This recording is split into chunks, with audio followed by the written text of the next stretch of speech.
Flat म्हटलं की टेरेसही आली आणि टेरेस म्हटलं की त्याच्यामध्ये आलं ते मस्त असं छोटंसं आपलं गार्डन. प्रत्येकजण आपल्या आवडीनुसार टेरेस आपली सजवत असतं, त्याच्यामध्ये वेगवेगळ्या कुंड्या फुलझाडं ठेवत असतं. तर माझी ही अशी छोटीशी गार्डन आहे माझ्या टेरेसमध्ये. आणि यावर्षी मी काही नवीन कुंड्यांची खरेदी केलेली आहे आणि त्याच्यामध्ये हे आलेले आहे ते म्हणजे मी रतन आबोलीची खरेदी केलेली आहे. फार कमी प्रमाणात मिळते ही रतन आबोली. ज्याच्याकडनं मी घेतलं त्याच्याकडे फक्त एकच हे कलम होतं, तर मी ते पटकन घेतलं. रतन आबोली ही रेग्युलर आबोलीपेक्षा वेगळी असते आणि खूप छान असते. ब्रह्मकमळ लावलेलं आहे. हे आहे ते अलोवेरा म्हणजे कोरफड आहे. कोरफड बघा दुसऱ्या कुंडीत पण मी लावलेली आहे, मस्त अगदी झालेली आहे कोरफड. तर नक्की प्रत्येकाने कोरफड आपल्या टेरेसमध्ये लावावी, कारण कोरफडीचे अनेक फायदे आहेत. आणि यावर्षी मी 2 नवीन कुंड्या खरेदी केलेल्या आहेत माझ्या गार्डनसाठी. तर ही त्याच्यातपैकी एक आहे आणि ही आहे ती अशी या बदकाची कुंडी आहे. मला खूप आवडली, बघितल्यावरच आवडली म्हणून मी ती लगेच घेतली.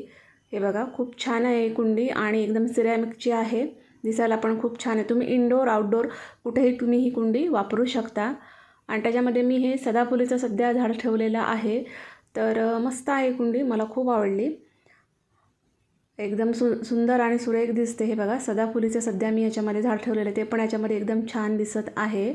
आणि या कुंडीसोबत मी अजून एक कुंडी घेतलेली आहे आणि ती म्हणजे मोराची कुंडी घेतलेली आहे.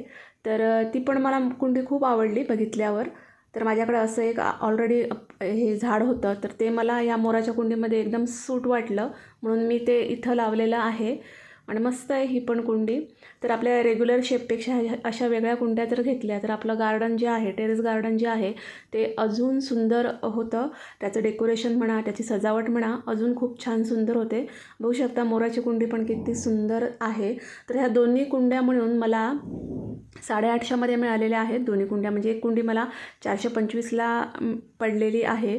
तर खूप छान आहे त्या कुंड्या. तर माझ्या ह्या दोन्ही कुंड्यांची खरेदी तुम्हाला कशी वाटली ती कमेंट्समध्ये मला नक्की सांगा. आणि तुम्ही यावर्षी पावसाळ्यामध्ये नवीन झाडं वगैरे घेतलीत का आपल्या टेरेससाठी, ते पण नक्की सांगा.